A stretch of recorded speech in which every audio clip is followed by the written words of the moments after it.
Welcome to day 2 of the Games Developer Conference 2023. It is so wonderful to see so many of you from near and far.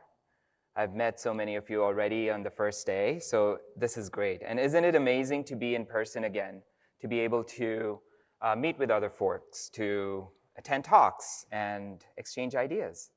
It's exciting, right?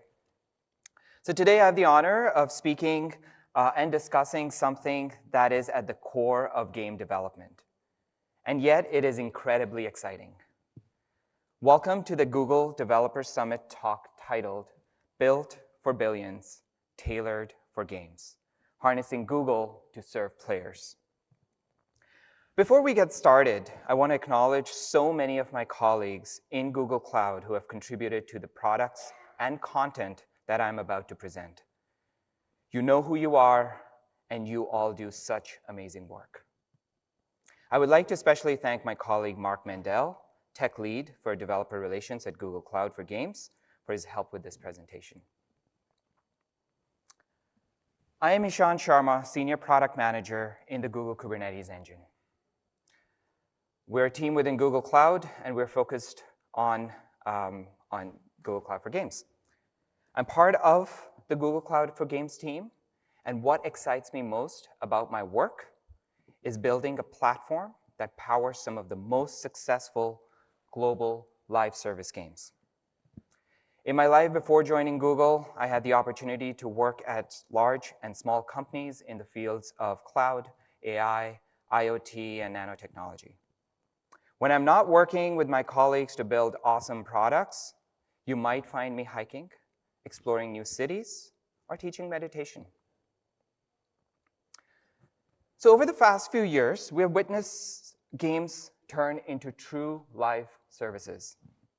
The proliferation of mobile devices to nearly 80% of the planet means that today, over 3 billion people are playing video games. This new type of live service games has now become the norm. All top 10 mobile and PC games last year were live service games, with console not far behind. We expect nearly 500 million new players to start playing games in the next few years, and about half of them will be playing games on 2 or more game platforms. This means that the opportunity is larger and more complex than ever for today's top game companies. It's no surprise that live service games are the focal of the games industry. When successful, live service games are extremely profitable. Take Diablo Immortal, for example, with 30 million players and over 100 million within the first couple of months of launch. Or Fortnite with an estimated $5 billion in annual revenue in 2021, 4 years after launch. There is a catch, however. This is a very competitive market. Being a large games publisher or having IP isn't enough. The list of top games is fairly consistent, making it difficult for new games to break into the market. You really have to hit all the marks and put player experience first. And let's say that you have the right game. It still isn't easy. Live service games are complex to build. They're global by design, catering to a global audience, often developed by global development teams. The architectures are extremely complex with hundreds of interconnected applications. It is complex running a global game and meeting your players' expectations. So what makes live service games successful? It is, in fact, something that is critical to any game. In live service games, player experience is paramount. There's so many things that you do to ensure a great player experience. Yet, there are 3 tenets that really stand out to ensure a great player experience. 1, a stable network connection that provides low latency.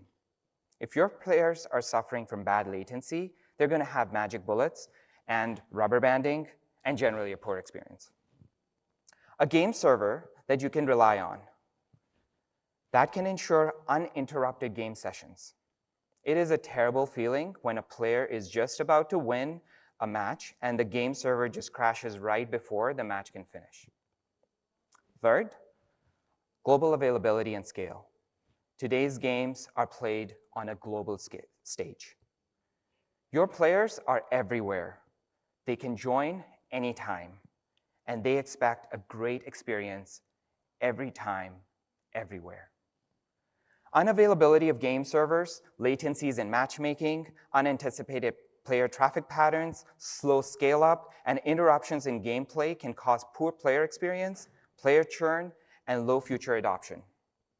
Preparing for a game launch without reliable infrastructure to scale with the game's success can be scary. If any of these don't hit the mark, players churn, and it is extremely difficult, sometimes even impossible, to recover from an unsuccessful game launch. Running your games in the cloud, in Google Cloud, for example, can help with all of these needs and more. A robust infrastructure built upon years and years of experience, a reliable networking, geographic availability, capacity to scale to your player traffic, all help ensure that your player experience is top-notch. At Google Cloud, we're no stranger to live services. Over 5 of the world's largest video, audio, and social platforms run on Google Cloud, including some of Google's own products that you've probably heard of, like YouTube. We have seen what the shift to live service models does to consumer expectations. Consumers expect maximum uptime and stability, agile and optimized experiences, and safe and inclusive communities. For industries like games that are transitioning to this new model, it can be challenging. That's why many of the biggest game companies in the world have partnered with Google Cloud to power their live service games.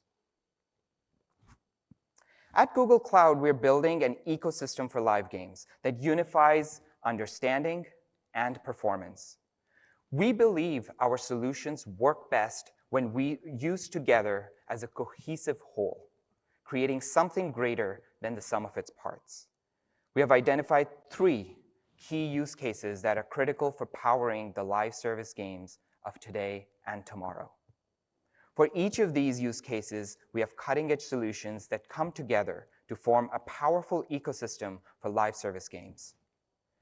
We start with game servers, the technology that brings together players from all over the world into common real-time experiences. Next up are the databases that allow games to manage and store their most critical data to provide a seamless player experience. And of course, there's analytics, which Google is most famous for, allowing game companies to deeply understand their business and players. During this session, we will deep dive into how you can modernize and augment your game servers with familiar tools, reliability, and IT expertise, all baked in. So let's double-click into game servers.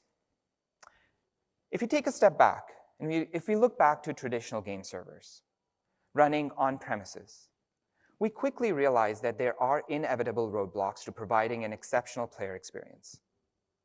Sure, buying a physical server to run a game isn't that hard, and it'll perform great at first.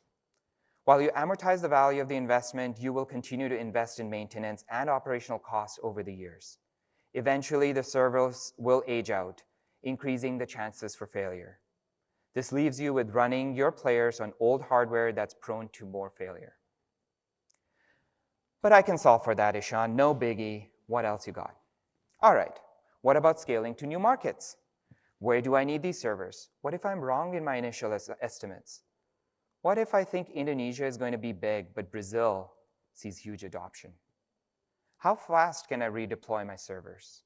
Is it even worth it when you consider duties, taxes, logistics, etc.? What about colo contracts and purchase networking? Well, let's say you can fix all that. It's still going to take time, and during that time, you run the risk of losing big spenders. Finally, the talent pool today is more and more picky. Engineers want to leverage best practices, operate with newer technologies, do their own innovation. And what happens if you're fully reliant on a process or script written by someone who wins the lottery or goes to greener pastures? What do you do then? You begin your quest for a magical platform. What if I told you today there was a platform that is fully managed, is highly available, automatically scales your workloads both up and down, provides an SLA on your workloads, only charges for the resources that you consume, and is powered by open source technology? Google Kubernetes Engine, GKE, is your answer. GKE is the platform of choice for running modern containerized workloads. Google Kubernetes Engine is the fully managed, most automated, and scalable managed Kubernetes platform run by the largest contributor to Kubernetes, Google Cloud. Sounds too good to be true? Let's dive deeper into the key value propositions of GKE. GKE is fully managed. Google Cloud is the first and only provider with an entirely managed Kubernetes platform, GKE Autopilot. You can spin up production-grade clusters in minutes with the click of a button or a single API call. This comes with fully managed cluster lifecycle management, including upgrades and backup or restore. This unmatched simplicity and automation allows you to focus on business imperatives and not the infrastructure. GKE is secure by design, with production-grade security controls and policies right out of the box. Our hardened configuration locks down clusters and prevents unwanted access by default. And automatic security patches patch security vulnerabilities with no action required from you. GKE is workload optimized. Our industry-first four-way autoscaling dynamically scales workloads to meet business demands. You can seamlessly scale out to thousands of clusters or scale up to 15,000 nodes per cluster. Furthermore, built-in cost optimization insights help you analyze the cost and performance of your workloads. GKE offers proven reliability. With the entire open source Kubernetes project built, tested, and distributed on the Google Cloud Platform, who better to run Kubernetes than the largest engineering contributor to Kubernetes? Your workloads run on the same infrastructure which serves billions of requests per day. Sounds great, doesn't it? But wait a minute. For running game servers, we have a few key requirements, don't we? We need the ability to start and shut down game servers on demand. We need to be able to protect game servers that are running with players on them. These allocated game servers that are running game sessions cannot be shut down, even if there are upgrades that are coming up. Also, we need to be able to scale based on demand, such as location, number of players, etc., rather than CPU utilization. The challenge is that Kubernetes on its own doesn't understand game servers. It was designed for stateless applications, but for game servers, by definition, state is critical. So in 2017, in a partnership between Google and Ubisoft, we built Agonis, which teaches Kubernetes how to run game servers. Since then, we have worked with contributors across Google and many studios to build and enhance Agonis. Agonis understands game sessions, scales with player load, supports multiple ports per node, and has tunable warm-up parameters. And running Agonis on GKE enables hosting, running, and scaling dedicated game servers. On the right, you will see a representation of how Agonis manages fleets of dedicated game servers via an Agonis controller, all running on Kubernetes, in this case, GKE. Running Agonis on GKE brings several benefits. You can pack servers and reduce waste, easily deploy game servers in the right places at the right time, be engine agnostic, whether it is Unity, Unreal, or your custom engine. Track the health of your fleets with integrated logging. Let your staff innovate with Kubernetes, technology that your staff likely is already familiar with. Sounds amazing, doesn't it? But we're obsessed with innovating for our customers, so we did not stop there. We wanted to make it even better. So starting today, you can run your global multiplayer game servers using the fully managed GK Autopilot for a truly automated, hands-off experience. For players, games just have to work. Therefore, you, the game developers, must have underlying cloud infrastructure that is simple to operate and seamlessly scales with player traffic, so that you can focus on what truly matters, building great games. At Google Cloud, we're fixated on making game launches boring by making GK Autopilot the platform of choice for running game workloads for scalability, reliability, and automation. With GK Autopilot for game server workloads, we are bringing the best of managed Kubernetes to games. In GK Autopilot, Google manages your cluster configuration, including your nodes, scaling, security, and other pre-configured settings. Autopilot clusters are optimized for production workloads and provision compute resources based on your Kubernetes manifests. Therefore, by relying on defaults, codifying best practices, delivering enhanced SLOs, and built-in automation, Autopilot provides the most complete, scalable, and fully automated managed Kubernetes experience. But what does this mean to you? Faster time to market. Through GK Autopilot, we've made it easy to build on Kubernetes, even without the need to be an expert. Furthermore, through GK Autopilot, we help you reduce the overhead associated with day 2 operations so that you can dedicate fewer resources on managing Kubernetes clusters. According to a recent Forrester study, customers developing on GK Autopilot see a 45% improvement in developer productivity. For you, this means that you can focus less on building and managing the infrastructure and focus more on what truly matters, building awesome games. Second is always-on reliability. GK Autopilot is the only full Kubernetes service that offers a workload-level SLA backed by Google SRE. It can automatically, reliably handle provisioning and scaling operations, both up and down, based on workload requirements. Furthermore, better mean time to respond and fewer support tickets saves you time and effort on your cluster experience. You also get the flexibility to defer management and maintenance in release channels. For you, this means that you can launch your games with confidence knowing that your game will reliably scale with player traffic. Secure by default.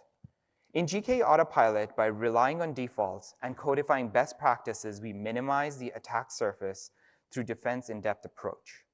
Hardened cluster configurations, lockdown nodes, workload identity, support for ASM, config sync, policy controller, all of these result in fewer vulnerabilities and exposures on Autopilot clusters. Finally, cost optimized.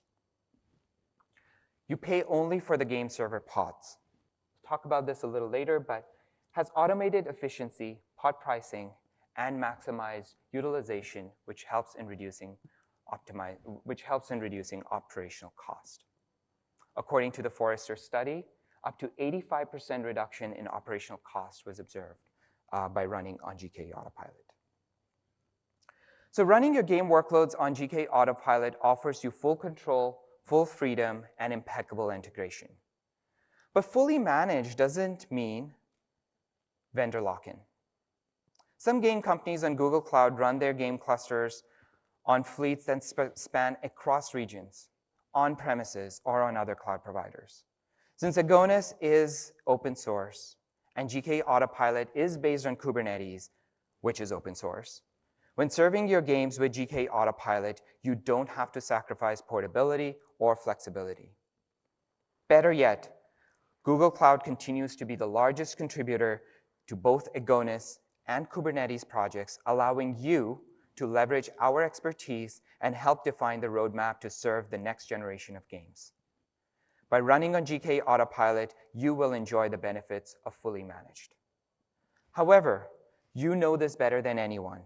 The technology needed for successfully running global multiplayer games extends beyond dedicated game servers and includes matchmaking services, custom network proxies, databases, and analytics.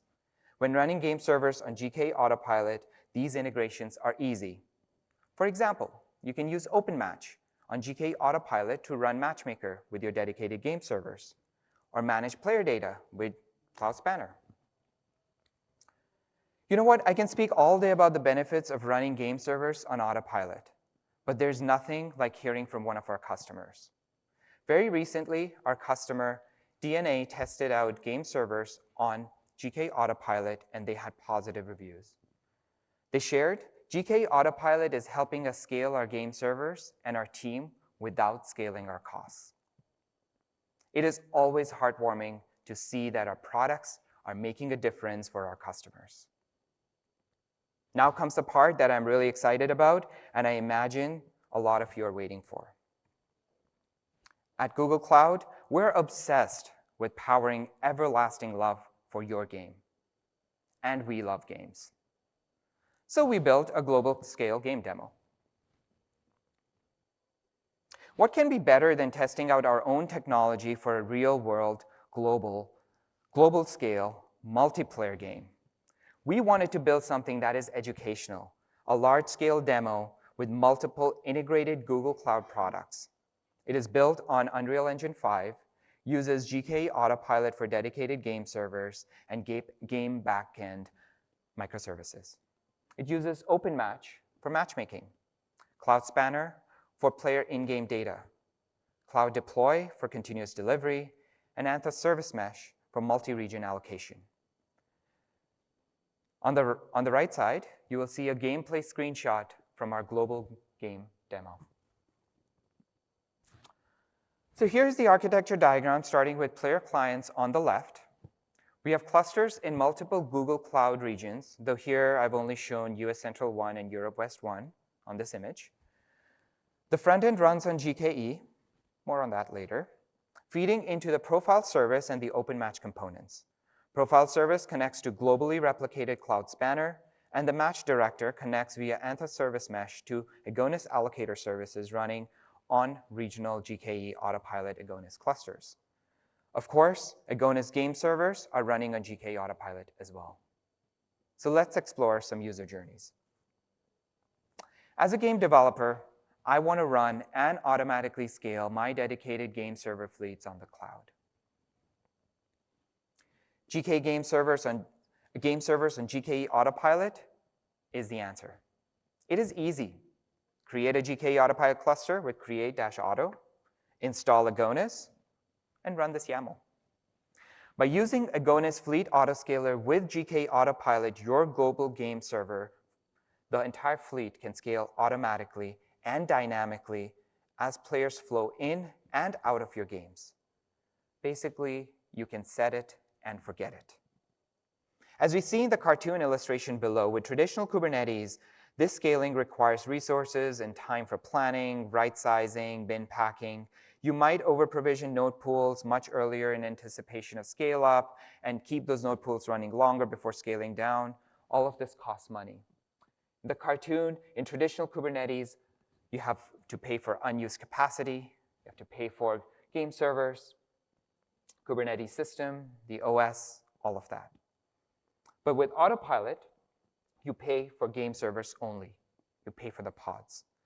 Scaling game servers with GK Autopilot just makes sense because game servers are pods, and Autopilot speaks in units of pods. So Autopilot ensures you pay only for your running game server pods, and you don't pay for system components, operating system overhead, or unallocated capacity. It's a pretty sweet deal. As a game developer, this is the next CUJ. As a game developer, I want to run backend game services to support my dedicated game servers.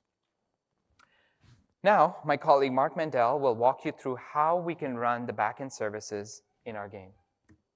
So let's take a look at the autopilot cluster that we set up to handle all our game backend services. This is actually really nice to have during development because at no point during the development process did we have to worry about the size of our Kubernetes cluster. We just deployed stuff to it and autopilot took care of the rest, which was actually really nice. We could just kind of deploy whatever we needed and autopilot was just like, cool, I got you, which is pretty awesome.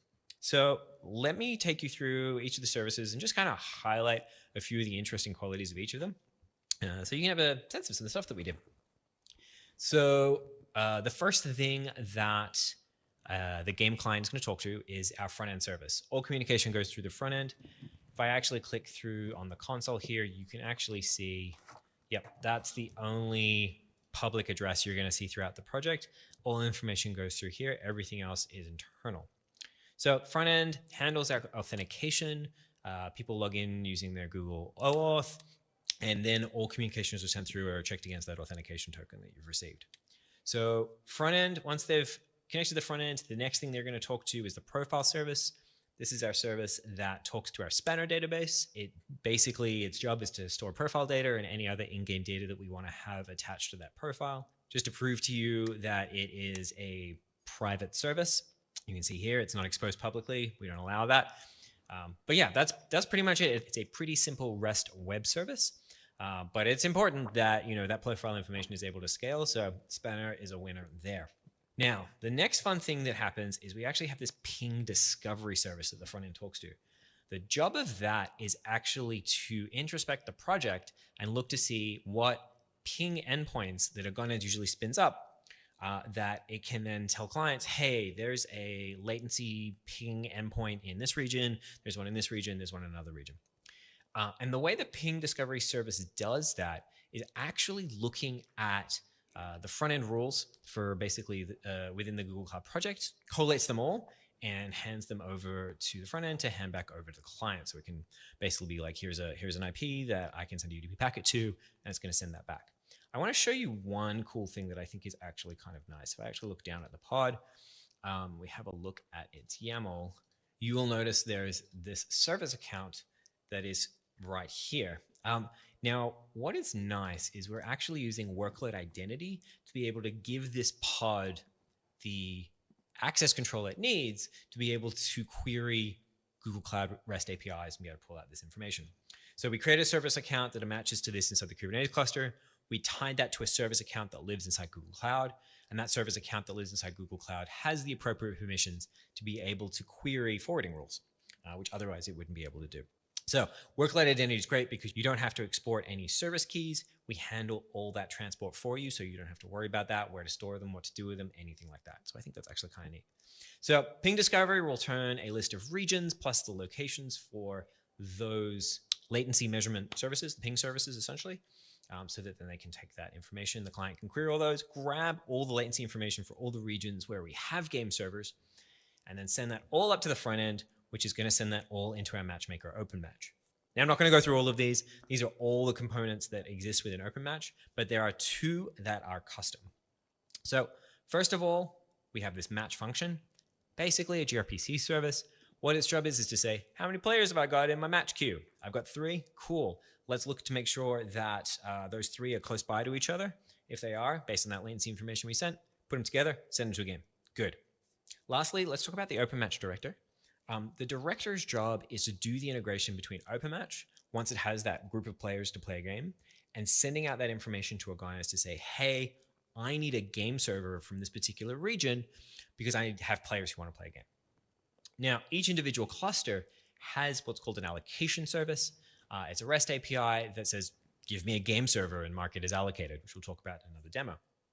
What's cool about what we're doing in here is we need a way to communicate across clusters in a way that's kind of easy.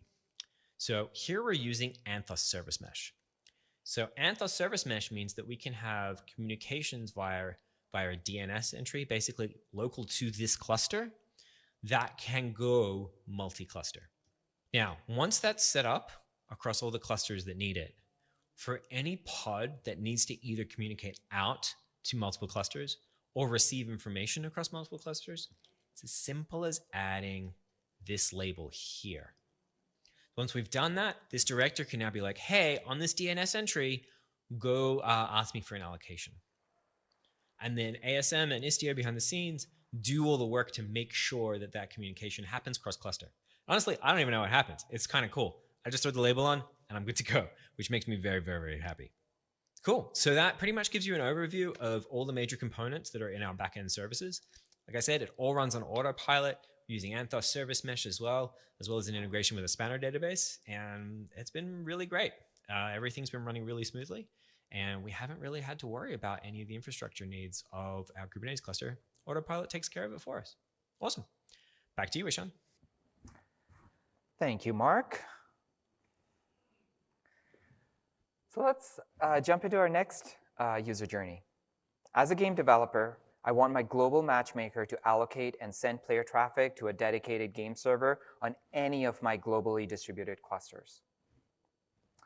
So Mark mentioned a bit of this just now. So here we use Anthos Service Mesh. ASM is installed and configured across all Agonis clusters and the game services cluster. This allows cross-cluster communication between services in the mesh. To add a service to the mesh, a sidecar container can be injected into any pod containing the ASM managed label. See that with the little arrow pointing. The mesh is used to establish communication between the OpenMatch director and the Agonis allocator. The mesh is configured to route requests to the regional Agonis allocator endpoints based on request header from the OpenMatch director. To make a client request from the global game services GKE cluster to one of the regional endpoints, essentially apply the ASM managed label to the pod shown on the top of the right side of the screen. As you go to the bottom, you can make a request with the regional header from the OpenMatch director on the global game services GKE cluster. In this case, Asia East 1. Next user journey. As a game developer, I want to deploy my game server updates to clusters region by region. So here we do it using Cloud Deploy. Cloud Deploy's new multi-target deployment capability enables you to provide continuous delivery for GKE. You create GKE clusters in the regions where your players are closest to, group them as targets into multi-targets, and then deploy your Agonis game servers in waves. First, to validate in a staging environment, you can create a staging target at the start of your progression sequence. And we'll show you that in just a second. You need an approval pause button before deployment to production. You can also do that. Cloud Deploy supports, along with multi-target rollback, exactly that feature. So now back to Mark to demonstrate that in action. So here we have our Cloud Deploy pipeline for our global deployment of our game servers.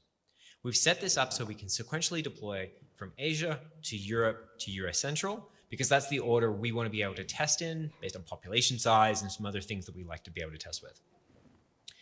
Now, each of these Cloud Deploy targets we have here actually are backed by multiple Kubernetes clusters. This is the new multi-target Cloud Deploy feature. So if we dig into Asia East, for example, and look at its child targets, we can see that there's actually 2 Kubernetes Engine clusters behind it. One of these actually happens to be GKE Standard, and one of these also happens to be GKE Autopilot. It doesn't actually matter. It all just works the same. So both of these have Agonis installed, and they're ready for game servers. We just need to send our game servers out to it and deploy it. So let's come back to our view here. You could be doing this through some kind of GitOps operation, or maybe something tied to cloud builds, for example, which we do in our example. But I'm just going to do a manual deploy here with the details that I know already exist. I'm not going to go too far into the details of what's happening here, But what I'm going to do is basically say, here is my configuration file for how I want my deploy to occur. It's going to deploy an Agonis fleet. That's a group of game servers. And you can see in that really long image line there, I'm actually going to specify that this is the particular image that I'm going to push up. Like I said before, usually this would be part of an entire build process, but for demonstrative purposes, I'm just going to throw it up here directly. Now the rollout here has started. We can see that it is queued down here. We give it a minute, it will kick through. Okay, here goes our release 0.1 in progress and rolling out to both clusters at the same time in our Asia East region. This means we can set up pipelines where we can target regions, or really any grouping at all, irrespective of how many GKE clusters we have behind them. This is a really nice abstraction for being able to deploy across multiple regions or across multiple GKE clusters without having to worry about how many clusters there are behind it. Awesome. So this is now deployed to Asia East. If we wanted to, we could then launch in that region, but we don't have anything yet in Europe West and US Central 1. So assuming everything has gone perfectly in Asia East 1, and of course it has, we can now promote it to our next stage. We can do this here through the gcloud commands. We can do it through APIs. We're just going to do it through the console for now. So we're going to promote 0.1 to the next stage. It currently doesn't have a stage yet. We'll roll that out into the next region. Now, stages can be anything. Here, I've just done stages on a per region basis. You could do dev stage prod. You could do really anything at this point. But I think it fits really nicely into that paradigm of, hey, I want to send out game servers, and I can do it in a region by region basis. This also means that if anything fails, I can also roll it back too.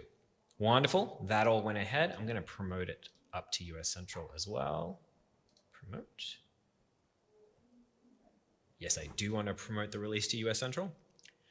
And very shortly, now I will have a global fleet of game servers running across 6 Agones clusters that I can now tap into, which is pretty cool. And I can do this in multiple times. So next time I have a new version, I can roll it out to Asia East, test it there when they wake up. Assuming that all goes according to plan, I can move it to Europe West and so on and so forth. If it doesn't go to plan, I can back it out, try again. Maybe then I don't have to deploy it to a much larger population base, for example. I can test it out in particular regions, see how I go. There's lots of things I can do here. Awesome. So that seems to have deployed everywhere successfully. What I'm actually going to do now is I'm going to pop over to the object browser that we have in Kubernetes Engine console, which is actually super, super handy. And I'm going to refresh this view. And I have it filtered already to the clusters that run Agones and the agones.dev group. And so we can actually see our fleets. We can see that we have successful fleets installed at each cluster in Asia East, each cluster in Europe West, each cluster in US Central. The other nice thing is we can actually dig into this as well. We'll have a quick look at one of them. And we scroll all the way down, and we can see that we have 3 ready replicas. That means we have 3 game servers, which is what we were asking for, in each cluster ready and waiting for players. So our cloud deploy scripts work. We now have a global game server fleet, and we can play a game in just a minute. Back to you, Ishant. Thank you, Mark. What I love particularly about this demo is the visualizations, because it gives a feeling of accomplishment as you go through each stage. Particularly enjoy that. So moving on to the next user journey. As a game developer, I want player actions to be secure and consistent on a viral game that can scale globally. The solution, Cloud Spanner. For a new game, it is the choice for a game's backend database. It is our battle-tested, game-critical database that is highly responsive and elastic for viral game workloads. It provides unlimited scale, global consistency across regions, and high availability up to 5 nines. Built on SQL, it is easier to find talented developers, for them to get up to speed on a code base, and for you to optimize your database backend. Spanner can scale up and down without taking an outage. You can align capacity to the size of your player base without worrying about negatively impacting your player's experience. The same is true for patches, security updates, etc. It's global by nature, reliable by design, and Spanner makes it easier to put your players first and ensure a positive gamer experience. Here we show you a sample schema of what the world scale demo has while using Spanner. Enough of all of those user journeys. I think the most important user journey is I just want to play an actual game. So let's do that. Here is a demo of the game in action. Over to Mark. So let's show a quick demo of us running this global scale game. To start, let us run an instance of our launcher. Our launcher here does all our authentication for us. As you can see, it has my name here already, so I'm already authenticated, which is super nice. And it looks like a game launcher, just like everything else. What it has is, because we're running, we're going to run a multiplayer game. It gives us the ability of running multiple instances, which is nice. And it's going to create our game from our launcher, much like if you had a launcher for any other game. So let's create 3 instances.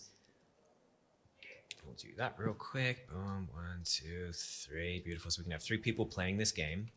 As you can see, the authentication has gone through to our front end service. So we get our name on all our clients here as well. So that's all authenticated against our profile that is stored behind the back end.